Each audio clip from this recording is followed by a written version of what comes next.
कर्पूरगौरम् करुणावतारम् संसारसारम् भुजगेन्द्रहारम् सदा वसन्तम् हृदयारविन्दे भवम् भवानी सहितम् नमामि। केदारेश्वर तथा भीम शंकर नामक ज्योतिर्लिंगों के आविर्भाव की कथा तथा उनके महात्म्य का वर्णन। सूत जी कहते हैं, ब्राह्मणों, भगवान विष्णु के जो नर नारायण नामक दो अवतार हैं और भारतवर्ष के बद्रिकाश्रम तीर्थ में तपस्या करते हैं, उन दोनों ने पार्थिव शिवलिंग बनाकर उसमें स्थित हो पूजा ग्रहण करने के लिए भगवान शंभु से प्रार्थना की। शिवजी भक्तों के अधीन होने के कारण प्रतिदिन उनके बनाए हुए पार्थिव लिंग में पूजित होने के लिए आया करते थे। जब उन दोनों के पार्थिव पूजन करते बहुत दिन बीत गए, तब एक समय परमेश्वर शिव ने प्रसन्न होकर कहा, मैं तुम्हारी आराधना से बहुत संतुष्ट हूँ, तुम दोनों मुझसे वर मांगो। उस समय उनके ऐसा कहने पर नर और नारायण ने लोगों के हित की कामना से कहा, देवेश्वर, यदि आप प्रसन्न हैं और यदि मुझे वर देना चाहते हैं तो अपने स्वरूप से पूजा ग्रहण करने के लिए यहीं स्थित हो जाइए। उन दोनों बंधुओं के इस प्रकार अनुरोध करने पर कल्याणकारी महेश्वर हिमालय के उस केदार तीर्थ में स्वयं ज्योतिर्लिंग के रूप में स्थित हो गए। उन दोनों से पूजित होकर संपूर्ण दुख और भय का नाश करने वाले शंभु लोगों का उपकार करने और भक्तों को दर्शन देने के लिए स्वयं केदारेश्वर के नाम से प्रसिद्ध हो वहां रहते हैं। वे दर्शन और पूजन करने वाले भक्तों को सदा अभिष्ट वस्तु प्रदान करते हैं। उसी दिन से लेकर जिसने भी भक्ति भाव से केदारेश्वर का पूजन किया, उसके लिए स्वप्न में भी दुख दुर्लभ हो गया। जो भगवान शिव का प्रिय भक्त वहां शिवलिंग के निकट शिव के रूप से अंकित वलय, कंकन या कड़ा चढ़ाता है, वह उस वलय युक्त स्वरूप का दर्शन करके समस्त पापों से मुक्त हो जाता है, साथ ही जीवन मुक्त भी हो जाता है। जो बद्री वन की यात्रा करता है उसे भी जीवन मुक्ति प्राप्त होती है। नर और नारायण के तथा केदारेश्वर शिव के रूप का दर्शन करके मनुष्य मोक्ष का भागी होता है, इसमें संशय नहीं है। केदारेश्वर में भक्ति रखने वाले जो पुरुष वहां की यात्रा आरंभ करके उसके पास तक पहुंचने के पहले ही मार्ग में मर जाते हैं, वे भी मोक्ष को पा जाते हैं, इसमें विचार करने की आवश्यकता नहीं। केदार तीर्थ में पहुंचकर वहां प्रेम पूर्वक केदारेश्वर की पूजा करके वहां का जल पी लेने के पश्चात मनुष्य का फिर जन्म नहीं होता। हे ब्राह्मणों, इस भारतवर्ष में संपूर्ण जीवों को भक्ति भाव से भगवान नर नारायण की तथा केदारेश्वर शंभु की पूजा करनी चाहिए। अब मैं भीम शंकर नामक ज्योतिर्लिंग का महात्म्य कहूंगा। काम रूप देश में लोकहित की कामना से साक्षात भगवान शंकर ज्योतिर्लिंग के रूप में अवतीर्ण हुए थे। उनका वह स्वरूप कल्याण और सुख का आश्रय है। ब्राह्मणों, पूर्व काल में एक महापराक्रमी राक्षस हुआ था जिसका नाम भीम था। वह सदा धर्म का विध्वंस करता और समस्त प्राणियों को दुख देता था। वह महाबली राक्षस कुंभकर्ण के वीर्य और कर्कटी के गर्भ से उत्पन्न हुआ था तथा वह अपनी माता के साथ सह्य पर्वत पर निवास करता था। एक दिन समस्त लोगों को दुख देने वाले भयानक पराक्रमी दुष्ट भीम ने अपनी माता से पूछा, माँ, मेरे पिताजी कहाँ हैं? तुम अकेली क्यों रहती हो? मैं यह सब जानना चाहता हूँ, अतः यथार्थ बात बताओ। कर्कटी बोली, बेटा, रावण के छोटे भाई कुंभकर्ण तेरे पिता थे। भाई सहित उस महाबली वीर को श्री राम ने मार डाला। मेरे पिता का नाम कर्कट और माता का नाम पुष्कसी था। विराध मेरे पति थे जिन्हें पूर्व काल में राम ने मार डाला था।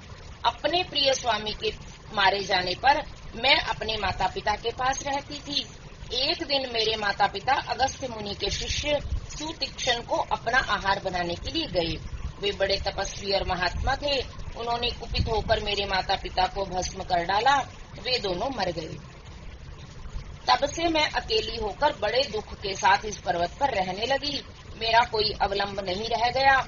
मैं असहाय और दुख से आतुर होकर यहाँ निवास करती थी। इसी समय महान बल पराक्रम से संपन्न राक्षस कुंभकर्ण, जो रावण के छोटे भाई थे, यहाँ आए उन्होंने बलात् मेरे साथ समागम किया, फिर वे मुझे छोड़कर लंका चले गए।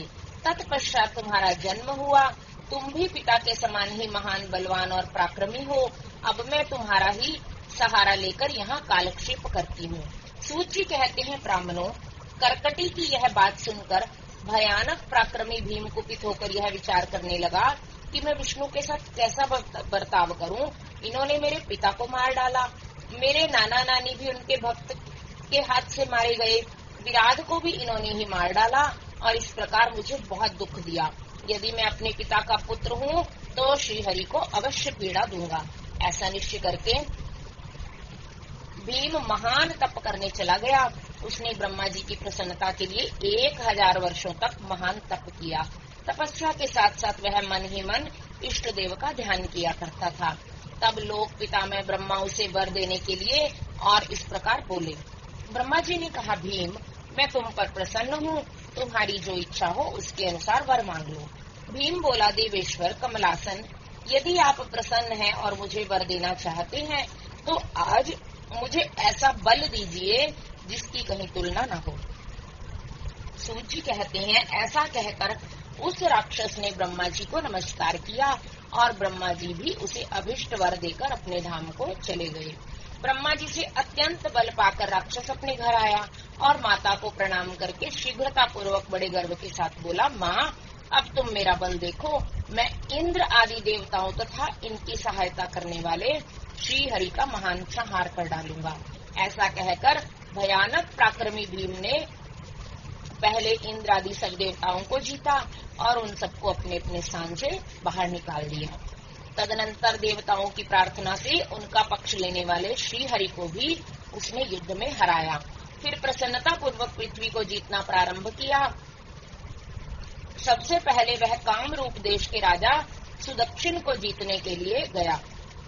वहां राजा के साथ उसका भयंकर युद्ध हुआ। दुष्ट असुर भीम ने ब्रह्मा जी के दिए हुए वर के प्रभाव से शिव के आश्रित रहने वाले महावीर महाराज सुदक्षिण को परास्त कर दिया और सब सामग्रियों सहित उनका राज्य तथा सर्वस्व अपने अधिकार में कर लिया। भगवान शिव के प्रिय भक्त धर्म प्रेमी परम धर्मात्मा राजा को भी उसने कैद में डाल दिया और उनके पैरों में बेड़ी डालकर उन्हें एकांत स्थान में बंद कर दिया। वहां उन्होंने भगवान की प्रीति के लिए शिव की उत्तम पार्थिव मूर्ति बनाकर उन्हीं का भजन पूजन करना आरंभ कर दिया। उन्होंने बारंबार गंगा जी की स्तुति की और मानसिक स्नान आदि करके पार्थिव पूजन की विधि से शंकर जी की पूजा संपन्न की। विधि पूर्वक भगवान शिव का ध्यान करके वे प्रणव युक्त पंचाक्षर मंत्र ओम नमः शिवाय का जप करने लगे। अब उन्हें कोई दूसरा काम करने के लिए अवकाश नहीं मिलता था। उन दिनों उनकी साध्वी पत्नी राजवल्लभा दक्षिणा प्रेम पूर्वक पार्थिव पूजन किया करती थी। वे दंपत्ति अनन्य भाव से भक्तों का कल्याण करने वाले भगवान शंकर का भजन करते और प्रतिदिन उन्हीं की आराधना में तत्पर रहते। इधर वह राक्षस वर के अभिमान से मोहित होकर यज्ञ कर्म आदि सब धर्मों का लोप करने लगा और सबसे कहने लगा, तुम लोग सब कुछ मुझे ही दो। महर्षियों, दुरात्मा राक्षसों की बहुत बड़ी सेना साथ ले उसने सारी पृथ्वी को अपने वश में कर लिया।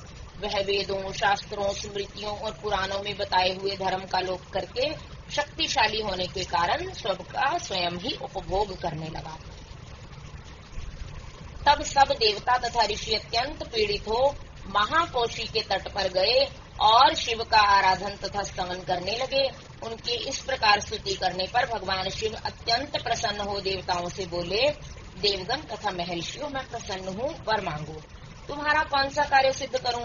देवता बोले, देवेश्वर, आप अंतर्यामी हैं, अतः सबके मन की बात जानते हैं, आपसे कुछ भी अज्ञात नहीं है। प्रभु महेश्वर, कुंभकर्ण से उत्पन्न कर्कटी का बलवान पुत्र राक्षस भीम ब्रह्मा जी के दिए हुए वर से शक्तिशाली हो देवताओं को निरंतर पीड़ा दे रहा है, अतः आप इस दुखदायी राक्षस का नाश कर दीजिए, हम पर कृपा कीजिए, विलंबना कीजिए। शंभु ने कहा, देवताओं, काम रूप देश का राजा सुदक्षिण मेरे श्रेष्ठ भक्त हैं, उनसे मेरा एक संदेश कह दो, फिर तुम्हारा सारा कार्य शीघ्र ही पूरा हो जाएगा। उनसे कहना, काम रूप देश के अधिपति महाराज सुदक्षिण, प्रभो, तुम मेरे विशेष भक्त हो, अतः प्रेम पूर्वक मेरा भजन करो। दुष्ट राक्षस भीम ब्रह्मा जी का वर पाकर प्रबल हो गया है, इसीलिए उसने तुम्हारा तिरस्कार किया है, परंतु अब मैं उस दुष्ट को मार डालूंगा, इसमें संदेह नहीं है। सूत जी कहते हैं, ब्राह्मणों, तब उन सब देवताओं ने प्रसन्नता पूर्वक वहां जाकर उन महाराज से शंभू की कही हुई सारी बात कह सुनाई। उनसे वह संदेश कहकर देवताओं और महर्षियों को बड़ा आनंद प्राप्त हुआ और वे सबके सब शीघ्र ही अपने अपने आश्रम को चले गए। इधर भगवान शिव भी अपने गणों के साथ लोकहित की कामना से अपने भक्त की रक्षा करने के लिए सादर उसके निकट गए और गुप्त रूप से वहीं ठहर गए। इसी समय काम रूप नरेश ने पार्थिव शिव के सामने गाढ़ ध्यान लगाना आरंभ किया। इतने में ही किसी ने राक्षस से जाकर कह दिया कि राजा तुम्हारे नाश के लिए कोई पुरुष शरण कर रहे हैं। यह समाचार सुनते ही वह राक्षस कुपित हो उठा और उनको मार डालने की इच्छा से नंगी तलवार हाथ में लेकर राजा के पास गया। वहां पार्थिव आदि जो सामग्री स्थित थी उसे देखकर तथा उसके प्रयोजन और स्वरूप को समझकर राक्षस ने यही माना कि राजा मेरे लिए कुछ कर रहा है, अतः सब सामग्रियों सहित इस नरेश को मैं बलपूर्वक अभी नष्ट कर देता हूँ। ऐसा विचार कर उस महाक्रोधी राक्षस ने राजा को बहुत डांटा और पूछा, क्या कर रहे हो? राजा भगवान शंकर पर रक्षा का भार सौंपकर राजा ने कहा, मैं चराचर जगत के स्वामी भगवान शिव का पूजन करता हूँ। तब राक्षस भीम ने भगवान शंकर के प्रति बहुत तिरस्कार युक्त दुर्वचन कहकर राजा को धमकाया और भगवान शंकर के पार्थिव लिंग पर तलवार चलाई। वह तलवार उस पार्थिव लिंग का स्पर्श भी नहीं करने पाई और उससे साक्षात भगवान हर वहां प्रकट हो गए और बोले, देखो मैं भीमेश्वर हूँ और अपने भक्त की रक्षा के लिए प्रकट हुआ हूँ। मेरा पहले से ही यह व्रत है कि मैं सदा अपने भक्त की रक्षा करूं, इसलिए भक्तों को सुख देने वाले मेरे बल की ओर दृष्टिपात करो।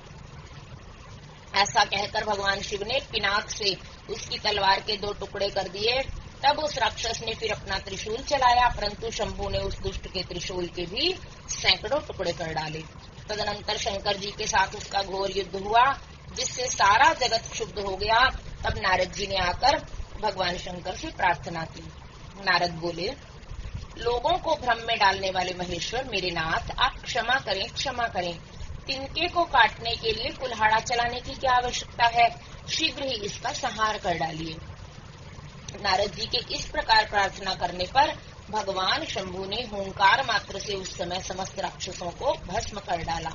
मुने सब देवताओं के देखते देखते शिव जी ने उन सारे राक्षसों को दग्ध कर दिया। तदनंतर भगवान शंकर की कृपा से इंद्र आदि समस्त देवताओं और मुनीश्वरों को शांति मिली तथा संपूर्ण जगत स्वस्थ हुआ। उस समय देवताओं और विशेषतः मुनियों ने भगवान शंकर से प्रार्थना की कि आप लोगों को सुख देने के लिए सदा यहाँ निवास करें। यह देश निंदित माना गया है, यहाँ आने वाले लोगों को प्राय दुख ही प्राप्त होता है, परंतु आपका दर्शन करने से यहाँ सबका कल्याण होगा। आप भीम शंकर के नाम से विख्यात होंगे और सबके संपूर्ण मनोरथों की सिद्धि करेंगे। आपका यह ज्योतिर्लिंग सदा पूजनीय और समस्त आपत्तियों का निवारण करने वाला होगा। सूत जी कहते हैं, ब्राह्मणों, उनके इस प्रकार प्रार्थना करने पर लोक हितकारी एवं भक्त वत्सल परम स्वतंत्र शिव प्रसन्नता पूर्वक वहीं स्थित हो गए। ओम नमः शिवाय। विश्वेश्वर ज्योतिर्लिंग और उनकी महिमा के प्रसंग में पंचक्रोशी की महत्ता का प्रतिपादन। सूत जी कहते हैं, मुनिवरों, अब मैं काशी के विश्वेश्वर नामक ज्योतिर्लिंग का महात्म्य बताऊंगा, जो महापातकों का भी नाश करने वाला है। तुम लोग सुनो। इस भूतल पर जो कोई भी वस्तु दृष्टिगोचर होती है वह सच्चिदानंद स्वरूप निर्विकार एवं सनातन ब्रह्म रूप है। अपने कैवल्य अद्वैत भाव में ही रमने वाले उन अद्वितीय परमात्मा में कभी 1 से 2 हो जाने की इच्छा जागृत हुई। फिर वे ही परमात्मा सद्गुण रूप में प्रकट हो शिव कहलाए। वे शिव ही पुरुष और स्त्री 2 रूपों में प्रकट हो गए। उनमें जो पुरुष था उसका नाम शिव हुआ और जो स्त्री हुई उसे शक्ति कहते हैं। उन चिदानंद स्वरूप शिव और शक्ति ने स्वयं अदृष्ट रहकर स्वभाव से ही 2 चेतनों प्रकृति और पुरुष की सृष्टि की। मुनिवरों, उन दोनों माता पिताओं को उस समय सामने न देखकर वे दोनों प्रकृति और पुरुष महान संशय में पड़ गए।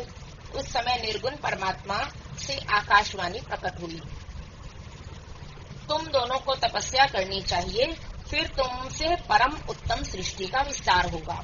वे प्रकृति और पुरुष बोले, प्रभो शिव, तपस्या के लिए कोई स्थान है ही नहीं, फिर हम दोनों इस समय कहाँ स्थित होकर आपकी आज्ञा के अनुसार तप करें। तब निर्गुण शिव ने तेज के सारभूत 5 कोस लंबे चौड़े शुभ एवं सुंदर नगर का निर्माण किया, जो उनका अपना ही स्वरूप था। वह सभी आवश्यक उपकरणों से युक्त था। उस नगर का निर्माण करके उन्होंने उसे उन दोनों के लिए भेजा। वह नगर आकाश में पुरुष के समीप आकर स्थित हो गया। तब पुरुष श्री हरि ने उस नगर में स्थित हो सृष्टि की कामना से शिव का ध्यान करते हुए बहुत वर्षों तक तप किया। उस समय परिश्रम के कारण उनके शरीर से श्वेत जल की अनेक धाराएं प्रकट हुई, जिनसे सारा शून्य आकाश व्याप्त हो गया। वहाँ दूसरा कुछ भी दिखाई नहीं देता था। उसे देखकर भगवान विष्णु मन ही मन बोल उठे, यह कैसी अद्भुत वस्तु दिखाई देती है। उस समय इस आश्चर्य को देखकर उन्होंने अपना सिर हिलाया, जिससे उन प्रभु के सामने ही उनके एक कान से मणि गिर पड़ी।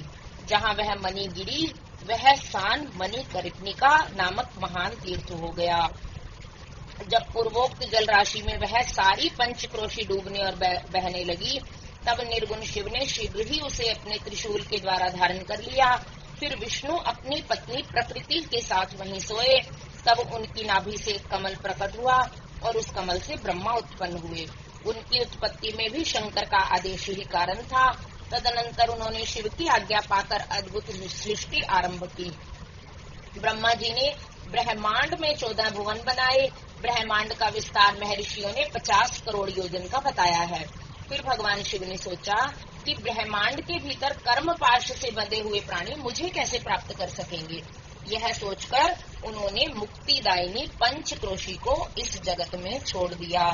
यह पंचक्रोशी काशी लोक में कल्याणदायिनी, कर्म बंधन का नाश करने वाली, ज्ञान दात्री तथा मोक्ष को प्रकाशित करने वाली मानी गई है। अतएव मुझे परम प्रिय है। यहाँ स्वयं परमात्मा ने अविमुक्त लिंग की स्थापना की है। अतः मेरे अंशभूत हरे, तुम्हें कभी इस क्षेत्र का त्याग नहीं करना चाहिए। ऐसा कहकर भगवान हर ने काशीपुरी को स्वयं अपने त्रिशूल से उतारकर मर्त्य लोक के जगत में छोड़ दिया। ब्रह्मा जी का एक दिन पूरा होने पर जब सारे जगत का प्रलय हो जाता है, तब भी निश्चय ही इस काशीपुरी का नाश नहीं होता। उस समय भगवान शिव ने इसे त्रिशूल पर धारण कर लेते हैं और जब ब्रह्मा द्वारा पुनः नई सृष्टि की जाती है, तब इसे फिर इस भूतल पर स्थापित कर देते हैं। कर्मों का कर्षण करने से ही इस पुरी को काशी कहते हैं। काशी में अविमुक्तेश्वर लिंग सदा विराजमान रहता है। वह महापातकी पुरुषों को भी मोक्ष प्रदान करने वाला है। मुनीश्वरों, अन्य मोक्षदायक धामों में सारूप्य आदि मुक्ति प्राप्त होती है।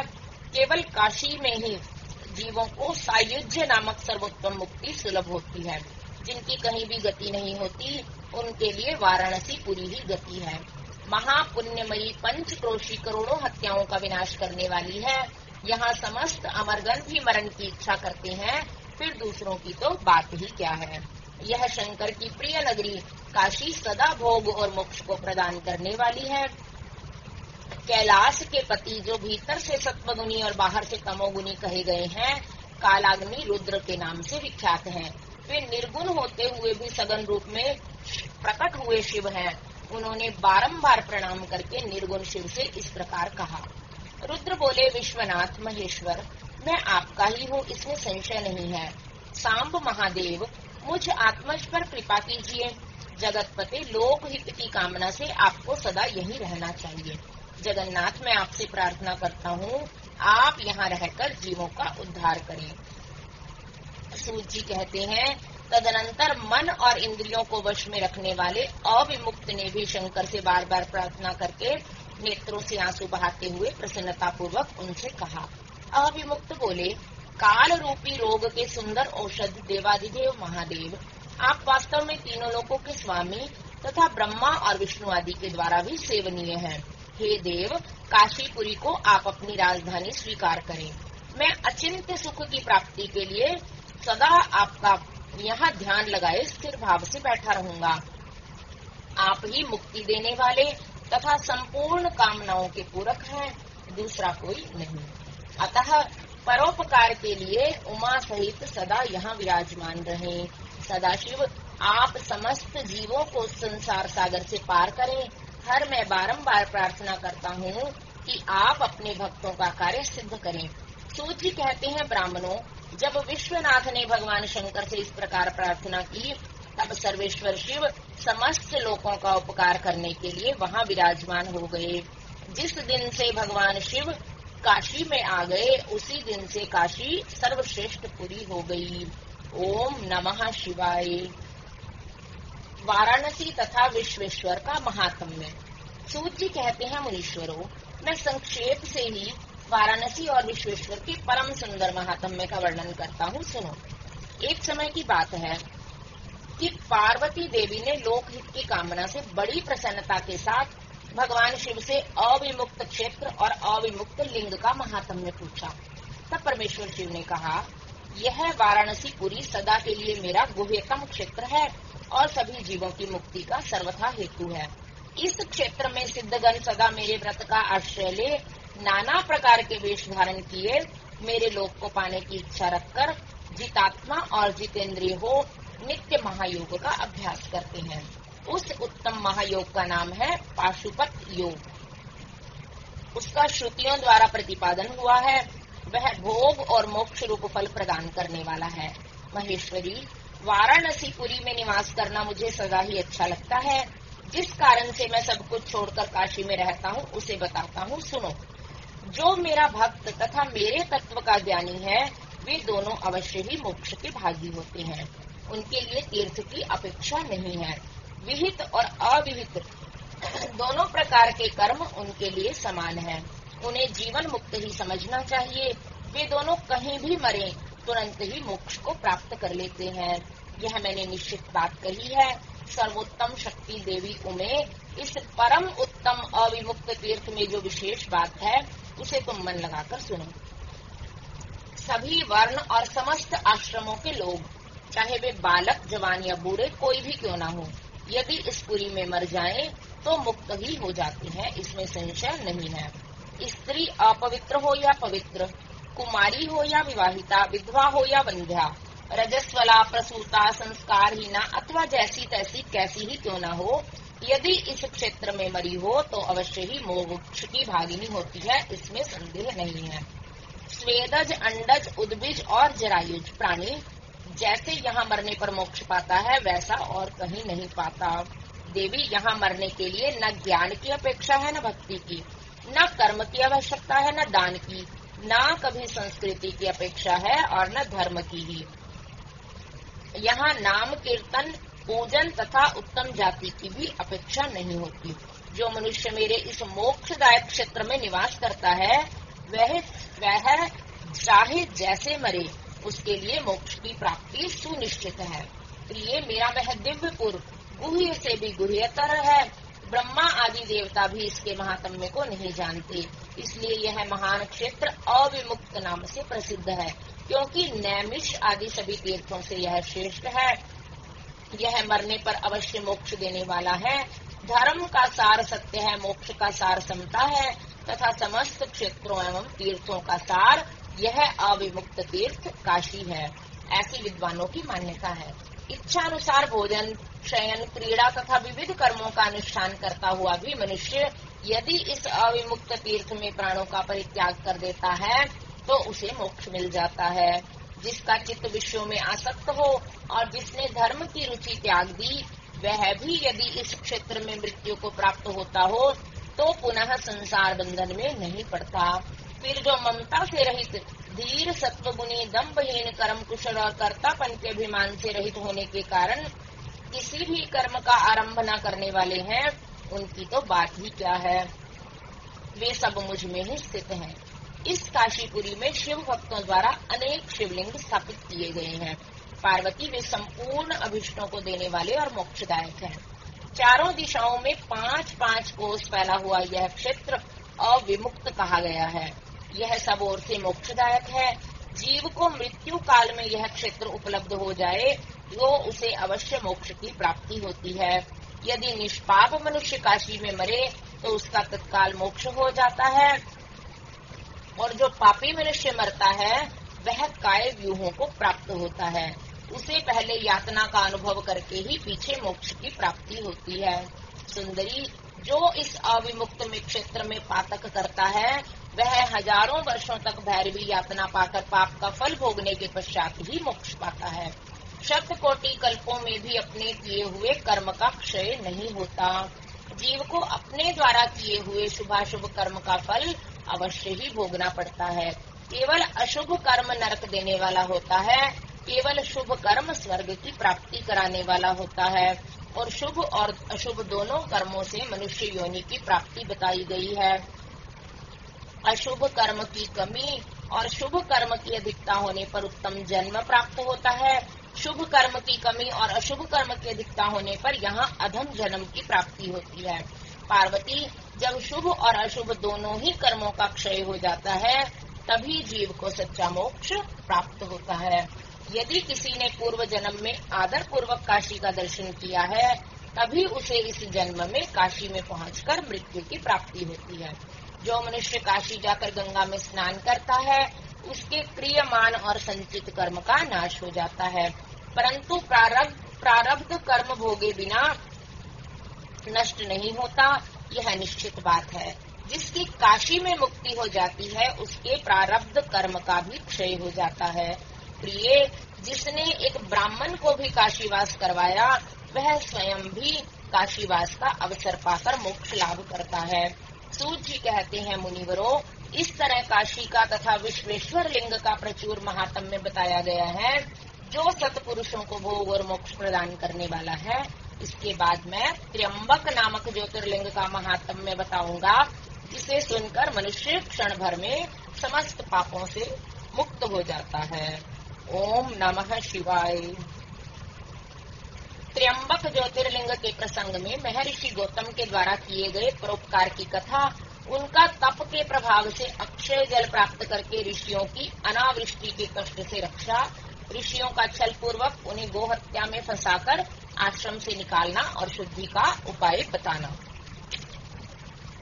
सूत जी कहते हैं, मुनीश्वरों सुनो, मैंने सदगुरु व्यास जी के मुख से जैसी सुनी है उसी रूप में एक पाप नाशक कथा को मैं सुना रहा हूँ। पूर्व काल की बात है, गौतम नाम से विख्यात एक श्रेष्ठ ऋषि रहते थे जिनकी परम धार्मिक पत्नी का नाम अहिल्या था। दक्षिण दिशा में जो ब्रह्मगिरी है वहीं उन्होंने 10,000 वर्षों तक तपस्या की थी। उत्तम व्रत का पालन करने वाले महर्षियों एक समय वहाँ 100 वर्ष तक बड़ा भयानक अवर्षण हो गया। सब लोग महान दुख में पड़ गए। इस भूतल पर कहीं गीला पत्ता भी नहीं दिखाई देता था। फिर जीवों का आधारभूत जल कहाँ से दृष्टिगोचर होता। उस समय मुनि, मनुष्य, पशु, पक्षी और मृग सब वहाँ से 10 दिशाओं को चले गए। तब गौतम ऋषि ने 6 महीने तक तप करके वरुण को प्रसन्न किया। वरुण ने प्रकट होकर वर मांगने को कहा। ऋषि ने वृष्टि के लिए प्रार्थना की। वरुण ने कहा, देवताओं के विधान के विरुद्ध वृष्टि न करके मैं तुम्हारी इच्छा के अनुसार तुम्हें सदा अक्षय रहने वाला जल देता हूँ। तुम एक गड्ढा तैयार करो। उनके ऐसा कहने पर गौतम ने 1 हाथ गहरा गड्ढा खोदा और वरुण ने उसे दिव्य जल के द्वारा भर दिया और परोपकार से सुशोभित होने वाले मुनि श्रेष्ठ गौतम से कहा, महामुने, कभी क्षीण न होने वाला यह जल तुम्हारे लिए तीर्थ रूप से होगा और पृथ्वी पर तुम्हारे ही नाम से इसकी ख्याति होगी। यहाँ किए हुए दान, होम, तप, देव पूजन तथा पितरों का श्राद्ध सभी अक्षय होंगे। ऐसा कहकर उन महर्षि से प्रशंसित हो वरुण देव अंतर्ध्यान हो गए। उस जल के द्वारा दूसरों का उपकार करके महर्षि गौतम को भी बड़ा सुख मिला। महात्मा पुरुष का आश्रय मनुष्यों के लिए महत्व की ही प्राप्ति कराने वाला होता है। महान पुरुष ही महात्मा के उस स्वरूप को देखते और समझते हैं, दूसरे अधम मनुष्य नहीं। मनुष्य जैसे पुरुष का सेवन करता है वैसा ही फल पाता है। महान पुरुष की सेवा से महत्ता मिलती है। और क्षुद्र की सेवा से क्षुद्रता। उत्तम पुरुषों का यह स्वभाव ही है कि वे दूसरे के दुख को सहन नहीं कर पाते। अपने को दुख प्राप्त हो जाए इसे भी स्वीकार कर लेते हैं, किंतु दूसरे का दुख निवारण ही करते हैं। दयालु, अभिमान शून्य, उपकारी और जितेंद्रिय, ये पुण्य के 4 खंबे हैं जिनके आधार पर ही यह पृथ्वी टिकी हुई है। तदनंतर गौतम जी वहाँ उस परम दुर्लभ जल को पाकर विधि पूर्वक नित्य नैमित्तिक कर्म करने लगे। उन मुनीश्वर ने वहाँ नित्य होम की सिद्धि के लिए धान, जौ और अनेक प्रकार के निवार बोआ दिए। तरह तरह के धान्य, भांति भांति के वृक्ष और अनेक प्रकार के फल फूल वहाँ लहलहा उठे। यह समाचार सुनकर वहाँ दूसरे दूसरे सहस्त्रों ऋषि मुनि, पशु पक्षी तथा बहुसंख्यक जीव आकर रहने लगे। इस वन से भूमंडल में बड़ा सुंदर हो गया वह वन इस भूमंडल में बड़ा सुंदर हो गया। उस अक्षय जल के संयोग से अनावृष्टि वहाँ के लिए दुखदायिनी नहीं रह गई। उस वन में अनेक शुभ कर्म परायण ऋषि अपने शिष्य, भार्या और पुत्र आदि के साथ वास करने लगे। उन्होंने कालक्षेप करने के लिए वहाँ धान बोआ दिए। गौतम जी के प्रभाव से उस वन में सब और आनंद छा गया। एक बार वहाँ गौतम के आश्रम में जाकर बसे हुए ब्राह्मणों की स्त्रियां जल के प्रसंग को लेकर अहिल्या पर नाराज हो गई। उन्होंने अपने पतियों को उकसाया। उन लोगों ने गौतम का अनिष्ट करने के लिए गणेश जी की आराधना की। भक्त पराधीन गणेश जी ने प्रकट होकर वर मांगने के लिए कहा। तब ये बोले, भगवान, यदि आप हमें वर देना चाहते हैं तो कोई ऐसा उपाय कीजिए जिससे समस्त ऋषि डांट फटकार कर गौतम को आश्रम से बाहर निकाल दें। गणेश जी ने कहा, ऋषियों, तुम सब लोग सुनो। इस समय तुम उचित कार्य नहीं कर रहे हो। बिना किसी अपराध के उन पर क्रोध करने के कारण तुम्हारी हानि ही होगी। जिन्होंने पहले उपकार किया हो, यदि उन्हें दुख दिया जाए तो वह अपने लिए हितकारक नहीं होता। जब उपकारी को दुख दिया जाता है तब उससे इस जगत में अपना ही नाश होता है। ऐसी तपस्या करके उत्तम फल की सिद्धि की जाती है। स्वयं ही शुभ फल का परित्याग करके अहितकारक फल को ग्रहण नहीं किया जाता। ब्रह्मा जी ने जो यह कहा है कि असाधु कभी साधुता को और साधु कभी असाधुता को ग्रहण नहीं करता, यह बात निश्चय ही ठीक जान पड़ती है। पहले उपवास के कारण जब तुम लोगों को दुख भोगना पड़ा था, तब महर्षि गौतम ने जल की व्यवस्था करके तुम्हें सुख दिया, परंतु इस समय तुम सब लोग उन्हें ही दुख दे रहे हो। संसार में ऐसा कार्य करना कदापि उचित नहीं है। इस बात पर तुम सब लोग सर्वथा विचार कर लो। स्त्रियों की शक्ति से मोहित हुए तुम लोग यदि मेरी बात नहीं मानोगे तो तुम्हारा यह बर्ताव गौतम के लिए अत्यंत हितकारक ही होगा, इसमें संशय नहीं है। ये मुनि श्रेष्ठ गौतम तुम्हें पुनः निश्चय ही सुख देंगे, अतः उनके साथ छल करना कदापि उचित नहीं। इसलिए तुम लोग कोई दूसरा वर मांग लो। सूची कहते हैं, ब्राह्मणों, महात्मा गणेश से ऋषियों ने जो यह बात कही वह यद्यपि उनके लिए हितकारक थी तो भी उन्होंने इसे स्वीकार नहीं किया। तब भक्तों के अधीन होने के कारण उन शिव कुमार ने कहा, तुम लोगों ने जिस वस्तु के लिए प्रार्थना की है उसे मैं अवश्य करूंगा। पीछे जो होनहार होगी वह होकर ही रहेगी। ऐसा कहकर वे अंतर ध्यान हो गए। मुनीश्वरों, उसके बाद उन दुष्ट ऋषियों के प्रभाव से तथा उन्हें प्राप्त हुए वर के कारण जो घटना घटित हुई उसे सुनो। वहाँ गौतम के खेत में जो धान और जौ थे, उनके पास गणेश जी एक दुर्बल गाय बनकर गए। दिए हुए वर के कारण वह गौ कांपती हुई वहाँ जाकर धान और जौ चरने लगी। इसी समय दैववश गौतम जी वहाँ आ गए। वे दयालु ठहरे, इसलिए मुट्ठी भर तिनके लेकर उन्हीं से उस गौ को हाँकने लगे। उन तिनकों का स्पर्श होते ही वह गौ पृथ्वी पर गिर पड़ी और ऋषि के देखते देखते उसी क्षण मर गई।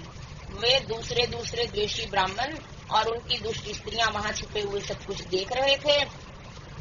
उस गौ के गिरते ही वे सब के सब बोल उठे, गौतम, ये क्या कर डाला तुमने? गौतम भी आश्चर्यचकित हो अहिल्या को बुलाकर व्यथित हृदय से दुख पूर्वक बोले, देवी, यह क्या हुआ? कैसे हुआ? जान पड़ता है परमेश्वर मुझ पर कुपित हो गए हैं। अब क्या करूं, कहाँ जाऊं? मुझे हत्या लग गई है। इसी समय ब्राह्मण और उनकी पत्नियां गौतम को डांटने और दुर्वचनों द्वारा अहिल्या को पीड़ित करने लगी। उनके दुर्बुद्धि शिष्य और पुत्र भी गौतम को बारंबार फटकारने और धिक्कारने लगे। ब्राह्मण बोले, अब तुम्हें अपना मुंह नहीं दिखाना चाहिए, यहाँ से जाओ जाओ। गौ हत्यारे का मुंह देखने पर तत्काल वस्त्र सहित स्नान करना चाहिए। जब तक तुम इस आश्रम में रहोगे तब तक अग्निदेव और पितर हमारे दिए हुए किसी भी हव्य कव्य को ग्रहण नहीं करेंगे। इसलिए पापी गो हत्यारे, तुम परिवार सहित यहाँ से अन्यत्र चले जाओ, विलंब न करो। सूत जी कहते हैं, ऐसा कहकर उन सब ने उन्हें पत्थरों से मारना आरंभ कर दिया। वे गालियां दे देकर गौतम और अहिल्या को सताने लगे। उन दुष्टों के मारने और धमकाने पर गौतम बोले, मुनियों, मैं यहाँ से अन्यत्र जाकर रहूंगा। ऐसा कहकर गौतम उस स्थान से तत्काल निकल गए और उन सब की आज्ञा से 1 कोस दूर जाकर उन्होंने अपने लिए आश्रम बनाया। वहाँ भी जाकर उन ब्राह्मणों ने कहा कि जब तक तुम्हारे ऊपर हत्या लगी है तब तक तुम्हें कोई यज्ञ याग आदि कर्म नहीं करना चाहिए। किसी भी वैदिक देव यज्ञ या पितृ यज्ञ के अनुष्ठान का तुम्हें अधिकार नहीं रह गया है। मुनिवर गौतम उनके कथनानुसार किसी तरह एक पक्ष बिताकर उस दुख से दुखी हो बारंबार उन मुनियों से अपनी शुद्धि के लिए प्रार्थना करने लगे। उनके दीन भाव से प्रार्थना करने पर उन ब्राह्मणों ने कहा, गौतम, तुम अपने पाप को प्रकट करते हुए 3 बार सारी पृथ्वी की परिक्रमा करो, फिर लौटकर यहाँ 1 महीने तक व्रत करो। उसके बाद इस ब्रह्मगिरि की 100 परिक्रमा करने के पश्चात तुम्हारी शुद्धि होगी। अथवा यहाँ गंगा जी को ले आकर उन्हीं के जल से स्नान करो तथा 1 करोड़ पार्थिव लिंग बनाकर महादेव जी की आराधना करो। फिर गंगा में स्नान करके इस पर्वत की 11 बार परिक्रमा करो। तत्पश्चात 100 घड़ों के जल से पार्थिव शिवलिंग को स्नान कराने पर तुम्हारा उद्धार होगा।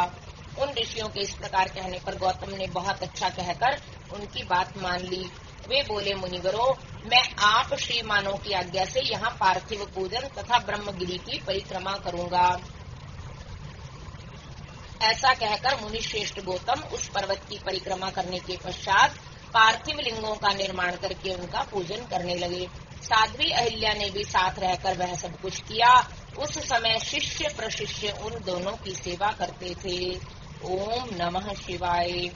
पत्नी सहित गौतम की आराधना से संतुष्ट हो भगवान शिव का उन्हें दर्शन देना, गंगा को वहां स्थापित करके स्वयं भी स्थिर होना, देवताओं का वहां बृहस्पति के सिंह राशि में आने पर गंगा जी के विशेष महात्म्य को स्वीकार करना, गंगा का गौतमी या गोदावरी के नाम से और शिव का त्र्यंबक ज्योतिर्लिंग के नाम से विख्यात होना तथा इन दोनों की महिमा।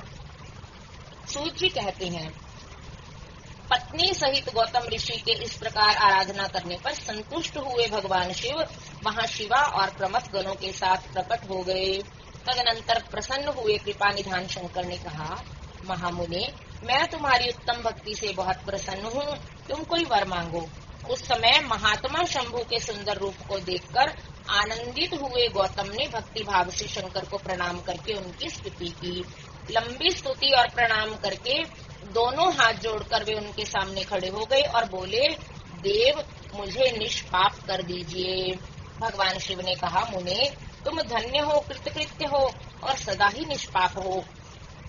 इन दुष्टों ने तुम्हारे साथ छल किया है। जगत के लोग तुम्हारे दर्शन से पाप रहित हो जाते हैं, फिर सदा मेरी भक्ति में तत्पर रहने वाले तुम क्या पापी हो। मुने, जिन दुरात्माओं ने तुम पर ही अत्याचार किया है वे ही पापी, दुराचारी और हत्यारे हैं। उनके दर्शन से सब दूसरे लोग पापिष्ट हो जाएंगे।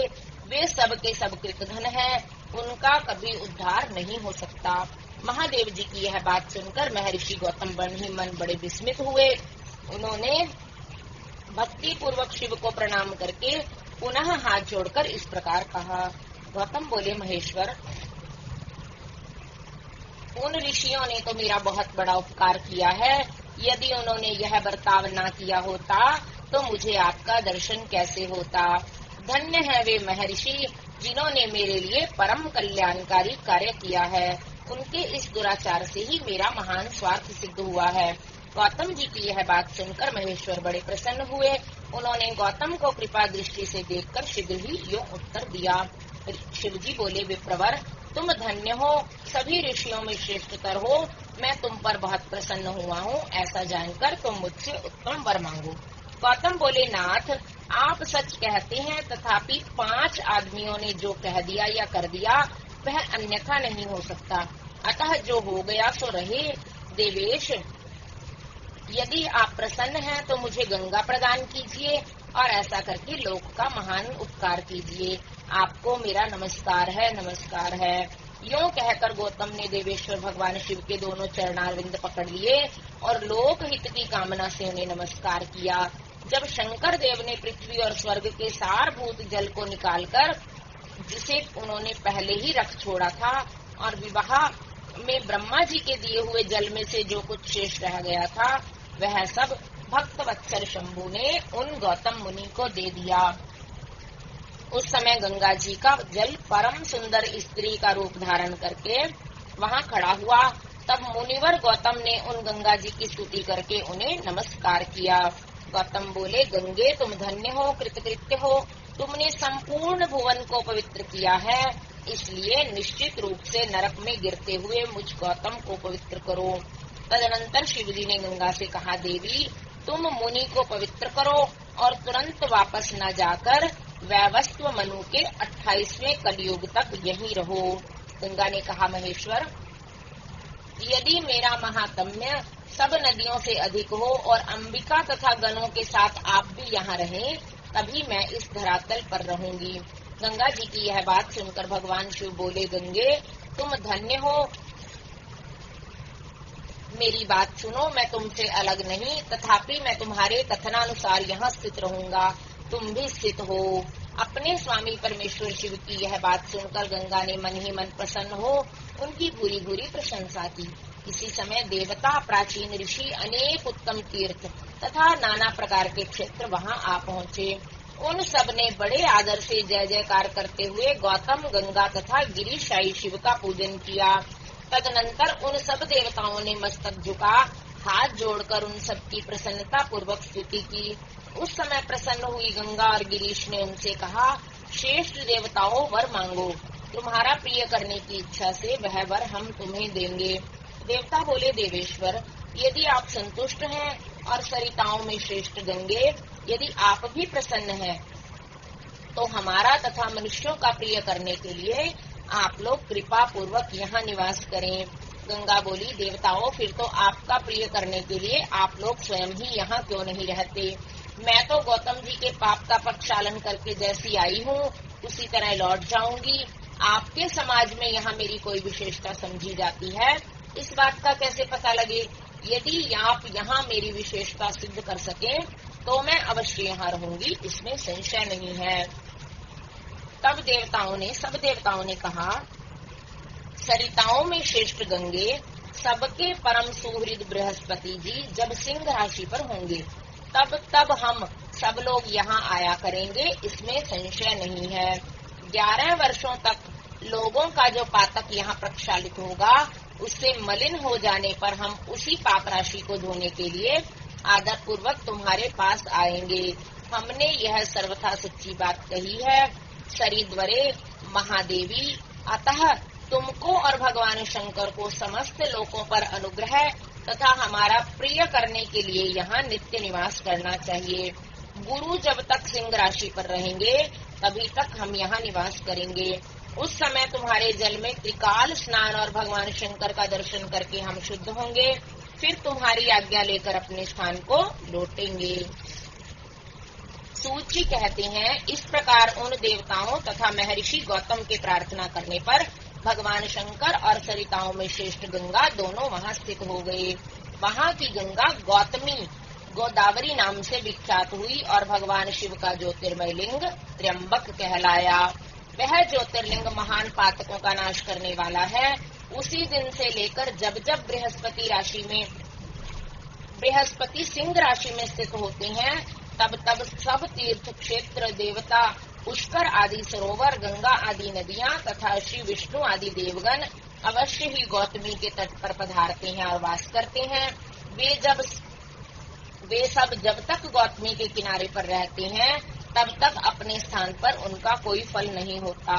जब वे अपने प्रदेश में लौट आते हैं तभी वहाँ इनके सेवन का फल मिलता है।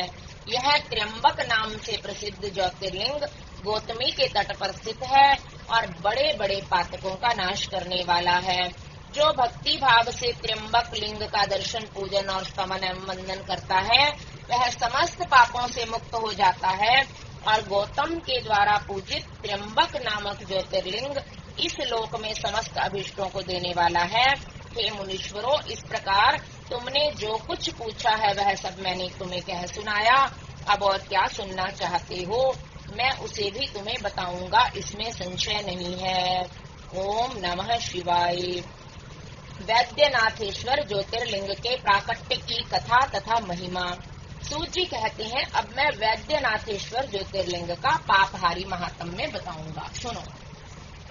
राक्षस राज रावण, जो बड़ा अभिमानी और अपने अहंकार को प्रकट करने वाला था, उत्तम पर्वत कैलाश पर भक्ति भाव से शिव भगवान शिव की आराधना कर रहा था। कुछ काल तक आराधना करने पर जब महादेव जी प्रसन्न नहीं हुए, तब वह शिव की प्रसन्नता के लिए दूसरा तप करने लगा। पुलस्त्य कुल नंदन श्रीमान रावण ने सिद्धि के स्थानभूत हिमालय पर्वत से दक्षिण वृक्षों से भरे हुए वन में पृथ्वी पर एक बहुत बड़ा गड्ढा खोदकर उसमें अग्नि की स्थापना की और उसके पास ही भगवान शिव को स्थापित करके हवन आरंभ किया। ग्रीष्म ऋतु में वह 5 अग्नियों के बीच में बैठता, वर्षा ऋतु में वह खुले मैदान में चबूतरों पर सोता और शीतकाल में जल के भीतर खड़ा रहता। इस तरह 3 प्रकार से उसकी तपस्या चलती थी। इस रीति से रावण ने बहुत तप किया, तो भी दुरात्माओं के लिए जिनको रिझाना कठिन है, वे परमात्मा महेश्वर उस पर प्रसन्न नहीं हुए। तब महामनस्वी दैत्यराज रावण ने अपना मस्तक काटकर शंकर जी का पूजन आरंभ किया। विधि पूर्वक शिव जी की पूजा करके वह अपना एक एक सिर काटता और भगवान को समर्पित कर देता था। इस तरह उसने क्रमशः अपने 9 सिर काट डाले। जब एक ही सिर बाकी रह गया, तब भक्त वत्सल भगवान शंकर संतुष्ट और प्रसन्न होकर वहीं उसके सामने प्रकट हो गए। भगवान शिव ने उसके सभी मस्तकों को पूर्ववत निरोग करके उसे उसकी इच्छा के अनुसार उत्तम बल प्रदान किया। भगवान शिव का कृपा प्रसाद पाकर राक्षस रावण ने नतमस्तक हो हाथ जोड़कर उनसे कहा, देवेश्वर प्रसन्न होइए, मैं आपको लंका में ले चलता हूँ। आप मेरे इस मनोरथ को सफल कीजिए, मैं आपकी शरण में आया हूँ। रावण के ऐसा कहने पर भगवान शंकर बड़े संकट में पड़ गए और अनमने होकर बोले, राक्षस राज, मेरी सार गर्भित बात सुनो। तुम मेरे उस उत्तम लिंग को भक्ति भाव से अपने घर को ले जाओ, परंतु जब तुम इसे कहीं भूमि पर रख दोगे तब यह वहीं सुस्थिर हो जाएगा, इसमें संदेह नहीं है। अब तुम्हारी जैसी इच्छा हो वैसा करो। सूत जी कहते हैं, ब्राह्मणों, भगवान शंकर के ऐसा कहने पर राक्षस राज रावण बहुत अच्छा कहकर वह शिवलिंग साथ में लेकर अपने घर की ओर चला, परंतु मार्ग में भगवान शिव की माया से उसे मूत्रोत्सर्ग की इच्छा हुई। पुलस्त्य नंदन रावण सामर्थ्यशाली होने पर भी मूत्र के वेग को रोक न सका।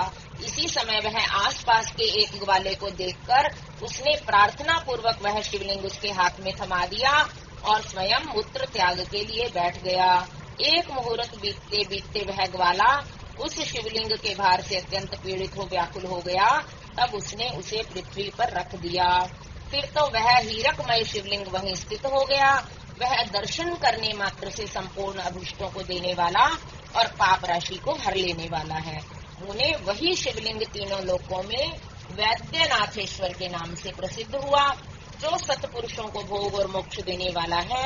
यह दिव्य उत्तम एवं श्रेष्ठ ज्योतिर्लिंग का दर्शन और पूजन से भी समस्त पापों को हर लेता है और मोक्ष की प्राप्ति कराता है। वह शिवलिंग जब संपूर्ण लोकों के हित के लिए वहीं स्थिर हो गया, तब रावण भगवान शिव का परम उत्तम वर पाकर अपने घर को चला गया। वहां जाकर उस महान असुर ने बड़े हर्ष के साथ अपनी प्रिया मंदोदरी को सारी बातें कह सुनाई। इंद्र आदि संपूर्ण देवताओं और निर्मल मुनियों ने जब यह समाचार सुना, तब वे परस्पर सलाह करके वहां आए। उन सबका मन भगवान शिव में लगा हुआ था। उन देवताओं ने उस समय वहां बड़ी प्रसन्नता के साथ शिव का विशेष पूजन किया। वहां भगवान शंकर का प्रत्यक्ष दर्शन करके देवताओं ने उस शिवलिंग की विधिवत स्थापना की और उसका नाम वैद्यनाथ रखकर उसकी वंदना और स्तवन करके वे स्वर्ग लोक में चले गए।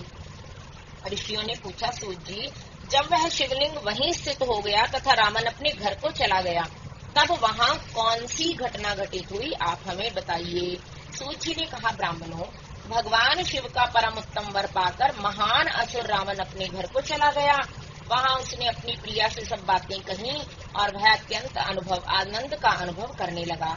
इधर इस समाचार को सुनकर देवता घबरा गए कि पता नहीं यह देवद्रोही महादुष्ट रावण भगवान शिव के वरदान से बल पाकर क्या करेगा।